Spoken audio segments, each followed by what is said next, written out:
Ya, memasuki beberapa hari terakhir menjelang libur Natal dan sepertinya masih banyak hal yang perlu kita pertimbangkan ataupun cermati, termasuk salah satunya data ekonomi nanti malam. Tapi ada beberapa hal juga yang menjadi faktor penggerak market, salah satunya adalah geopolitik yang mungkin masih akan tetap memanas sampai ke tahun depan. Tapi kira-kira apa saja dampak ataupun bahkan faktor penggerak market berikutnya? Ini dia ulasannya. Oke, yang pertama datang tentang harga minyak dan juga geopolitik. Jadi kalau misalkan kita perhatikan dari 1 minggu terakhir terutama, pergerakan minyak yang relatif tenang, lalu kemudian sempat tertekan sampai level terendah $55, tapi kemudian dia rebound dan sampai saat ini berada di dekat area $58.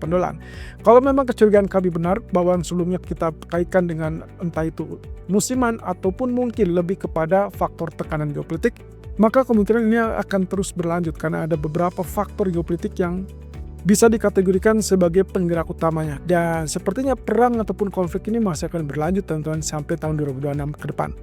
Kemudian yang kedua adalah terkait dengan isu utama bahwa Amerika semakin intens melakukan serangan ataupun tekanan kepada Venezuela. Ini kaitannya dengan Nicolas Maduro yang diawali dengan kecurigaan mereka sebagai pemasok narkoba, lalu kemudian juga terkait dengan korupsi di negara tersebut, dan akhirnya tertuju kepada tujuan Amerika. Ada kecurigaan bahwa Amerika sendiri bisa mendapatkan keuntungan jika berhasil mengusir Nicolas Maduro dan akhirnya mengendalikan harga minyak. Wow, cukup menarik ya. Kalau misalkan ini terjadi, berarti apa yang pernah kita lihat di kurang lebih Februari, Maret, mungkin akan kembali terlihat di tahun depan. Ini kaitannya dengan pergerakan harga minyak yang saat itu sedang tinggi-tingginya di level $80. Tiba-tiba Trump lalu memerintahkan kepada Arab Saudi atau meminta Arab Saudi untuk menaikkan produksi, tapi tidak dinotis. Tapi kemudian juga dia memiliki cara lain, yaitu melakukan serangan ataupun menekan kepada pihak-pihak tertentu untuk melakukan produksi yang lebih banyak. Dan saya rasa itu cara yang cukup berhasil sampai saat ini, karena dari sejak itu harga minyak relatif bertahan di bawah $60.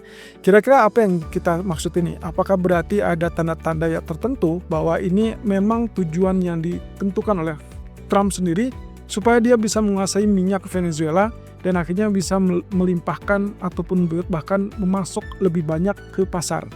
Gunanya apa? Gunanya adalah untuk menekan harga minyak. Nah, di sisi lain ada ancaman lagi terkait dengan independensi bank sentral. Kali ini kaitannya dengan sinyal ataupun indikasi yang diberikan oleh Scott Bessent terkait dengan kemungkinan akan ada perombakan untuk pengambilan kebijakan ataupun keputusan kebijakan moneter dari Federal Reserve. Rasa-rasanya ini akan sangat mengganggu independensi dan kelihatannya juga akan menjadi topik utama di tahun depan. Kemudian yang terakhir adalah kaitannya dengan pelemahan yen yang kita sudah lihat kemarin sempat naik ke level 157, padahal di hari Jumat yang lalu sudah sempat dinaikkan suku bunganya. Harusnya secara fundamental yen akan relatif menguat, tapi yang terjadi kita melihat justru pelemahan dan akhirnya otoritas Jepang turun tangan dan melakukan semacam gangguan ataupun intervensi verbal dan mengingatkan kepada pihak-pihak terutama spekulan yang menggerakkan market satu arah tanpa jelas fundamentalnya. Tentunya ini akan menjadi sinyal yang cukup baik bahwa kedepannya sangat mungkin otoritas tersebut akan melakukan intervensi nyata di pasar sehingga akhirnya bisa memperkuat yen kembali dengan cara melepas beberapa cadangan dolarnya. Kalau begitu berarti ada kemungkinan potensinya dolar jelas akan terjadi pelemahan. Oke, Timur Tengah panas kemudian memicu kenaikan minyak. Tapi selain Timur Tengah juga kita masih punya kondisi Eropa yaitu Rusia, Ukraina. Dan belum lagi terkait dengan perairan Panama ataupun perairan Karibia. Yang kita tahu bahwa ada blokade dari Amerika terhadap semua kapal tanker yang masuk ke Venezuela ataupun keluar dari Venezuela. Dan sepertinya itu semakin intens. Jadi saya rangkum saja di sisi geopolitiknya, kita masih punya 3 poin utama itu yang membuat akhirnya harga minyak agak sedikit memanas. Jadi yang tadinya sempat tenang di level $55, $54, tapi kemudian dia bergerak beranjak naik dan tembus level $57 kembali. Walaupun dengan catatan teman-teman, kalau kita bandingkan dengan pergerakan sekitar 2 minggu yang lalu, ini belum ada apa-apanya. Artinya kenaikannya belum kembali ke titik awal di mana mereka sempat berada di $60. tentunya kita akan lihat beberapa hari ke depan. Kalau 3 poin utama ini masih terus berproses dan akhirnya masih tetap memanas, terutama yang kita kaitkan dengan Iran Israel, maka kemungkinan sangat potensial kita akan melihat harga minyak kembali ke level $65 atau bahkan lebih tinggi. Bagaimana dengan kaitannya, apakah ini juga terkait dengan seasonal trade? Ya mungkin saja, secara kebetulan seasonal trade juga mendopang untuk kemungkinan harga minyak mulai kenaikan. Nah, tapi dampak yang jelas di situ adalah selain harga minyak mulai kenaikan, kita juga melihat safe haven kembali mengalir kepada emas yang dikenal sebagai safe haven yang secara global.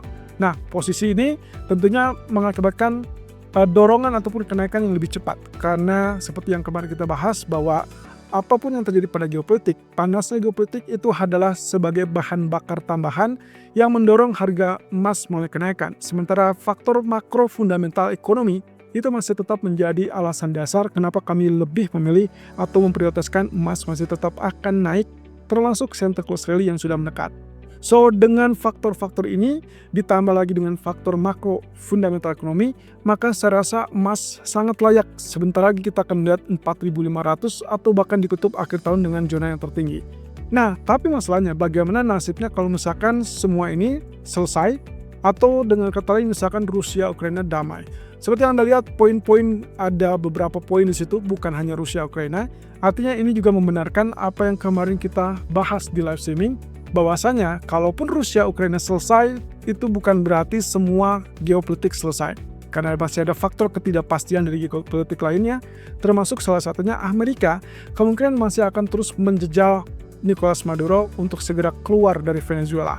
Dan selama Nicolas Maduro tidak menyerah, maka saya rasa kemungkinan yang paling potensial adalah tetap melakukan tekanan dan itu masih akan terus berlanjut sampai beberapa minggu ke depan. Terkait dengan Amerika Venezuela, yang menarik adalah kondisi kalau misalkan kita pertanyakan, seandainya Nicolas Maduro keluar dari Venezuela, atau katakanlah dia menyerahkan diri, bagaimana dengan nasib Venezuela dan bagaimana dengan nasib produksi minyaknya? Oke, pertanyaan tersebut menjadikan kita mengerucut kepada dua hal yang ternyata juga diyakini sudah disampaikan oleh Donald Trump tadi malam, yaitu bahwa kalau misalkan ternyata Venezuela selesai, maka termasuk juga kapal tanker yang sudah disita, yang sudah dilakukan dalam 1 minggu terakhir, ternyata opsi yang bisa dilakukan oleh Amerika menurut Trump adalah menjual ke pasar atau dia melimpahkannya atau disimpan ke dalam SPR Amerika. Ingat, SPR ini adalah cadangan minyak strategis Amerika yang sering kali digunakan oleh Amerika untuk menekan harga jika ternyata harga minyak global itu terlalu tinggi. Nah, kita ingat bahwa dari sejak periode dia memimpin atau terpilih di awal tahun ini, dia selalu menggaungkan terkait dengan harga minyak yang rendah karena kondisi tersebut bisa menekan negara-negara supaya tidak melakukan perang, terutama ini kaitannya dengan Rusia, Ukraina. So, apakah ini akan menjadi semacam cara lain yang bisa dilakukan di tahun depan? Terutama kalau kita kaitkan dengan periode Februari sampai Maret yang lalu, dia juga sempat melakukan hal tersebut. Jadi, pandangan saya adalah, kalau misalkan ternyata dia jual ke pasar, jelas itu akan membanjiri pasar dengan pasokan, dan itu berarti kekhawatiran oversupply akan kembali terjadi. Tapi tidak ada bedanya sebetulnya dengan dia menyimpannya ke bentuk SPR. Cuman bedanya, di dalam SPR nantinya dia akan cenderung lebih stabil untuk pasokan minyak Amerika, tapi di sisi lain bisa saja dia menjadikan itu sebagai alasan untuk mengendalikan harga seperti yang tadi kita bilang. Kalau misalkan ini terjadi, well, history repeat itself. Artinya di tengah-tengah kemungkinan OPEC di kuartal pertama 2026 akan menghentikan atau jeda menaikkan produksi, maka kemungkinan kalau ternyata didapatkan harga minyak kembali mulai kenaikan, at least mungkin di atas $70, maka Amerika punya bekal untuk menyimpan ataupun bahkan melepas pasokan ataupun cadangan minyak strategisnya. So, inilah petanya, kemungkinan yang bisa terjadi ke depan ini sangat memungkinkan. Tapi dengan catatan, bagaimana kalau misalkan Nicolas Maduro tidak mau menyerah? Ya, saya rasa itu akan menjadi kebalikan skenario dan harga minyak akan terus membumbung tinggi kalau memang ini tidak selesai atau tidak tuntas. Oke, kemudian ancaman independensi bank. Yang dimaksud dengan ancaman ini adalah kemungkinan masih akan berpotensi terjadi, tapi belum tentu terjadi. Artinya ini hanya kekhawatiran pasar, tapi kita perlu lihat juga karena ada satu hal yang agak mengganggu dan mengusik bagi pasar, yaitu kaitannya dengan kemungkinan dot plot berpotensi dihapuskan. Jadi Scott Bessent mengusulkan bahwa ketua Fed yang baru nantinya bisa menghapuskan dot plot tersebut. Nah, seperti kita ketahui, dot plot itu mencerminkan cara komunikasi bank sentral kepada publik untuk memberikan gambaran kira-kira apa yang akan mereka lakukan dan langkah apa yang mereka akan lakukan. Baik itu terkait dengan economic projection ataupun bahkan dot plotnya sendiri, yaitu terkait dengan suku bunga. Tentunya ini akan memberikan isyarat bahwa mungkin saja cara ataupun bahasa komunikasi dari Federal Reserve cenderung diredam ataupun agak sedikit dibungkam. Nah, tapi apakah persoalan itu akan menuntaskan keinginan Trump yang sangat ingin untuk melihat suku bunga lebih rendah? Ya tentunya terlepas dari kemungkinan pemangkasan suku bunga di 2026 yang mana market sudah mengantisipasi, maka investor kemungkinan akan menyoroti kaitannya dengan apakah nantinya pergantian pemimpinan ini atau ketua Fed nantinya itu bisa merubah cara komunikasi bank sentral dalam menyampaikan kebijakannya. Nah, kalau ya, berarti jelas di sini kredibilitas ataupun bahkan independensi bank sentral bisa diragukan. Kalau begitu, hati-hati dengan ancaman mungkin bisa terjadi pergolakan ataupun gejolak di pasar keuangan di tahun depan. Yang jelas ini juga menambah keraguan dari pasar terkait dengan keputusan suku bunga di tahun depan.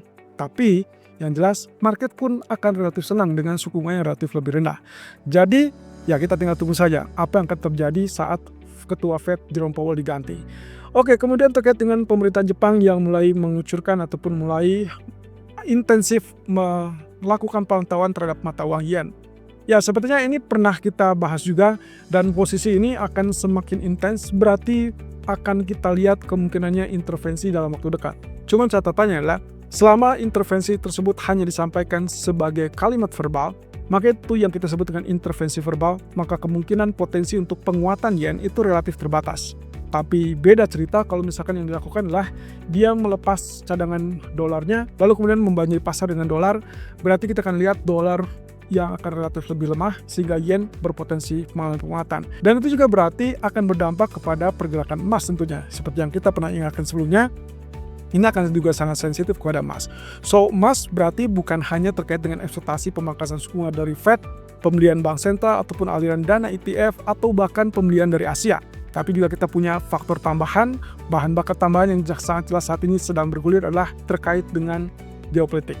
Kemudian yang terakhir, kalau terjadi sesuatu yang kategorinya adalah intervensi dan akhirnya membuat yen menguat sekitar mungkin 500 atau bahkan di atas 500 poin, maka kemungkinan itu yang akan membuat emas bisa mengalami rebound ataupun kenaikan berikutnya.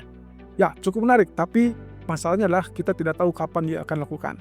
Oke, economic data untuk hari ini semua fokus kepada Amerika dan semua akan fokus kepada data GDP Amerika dan juga ADP mingguan.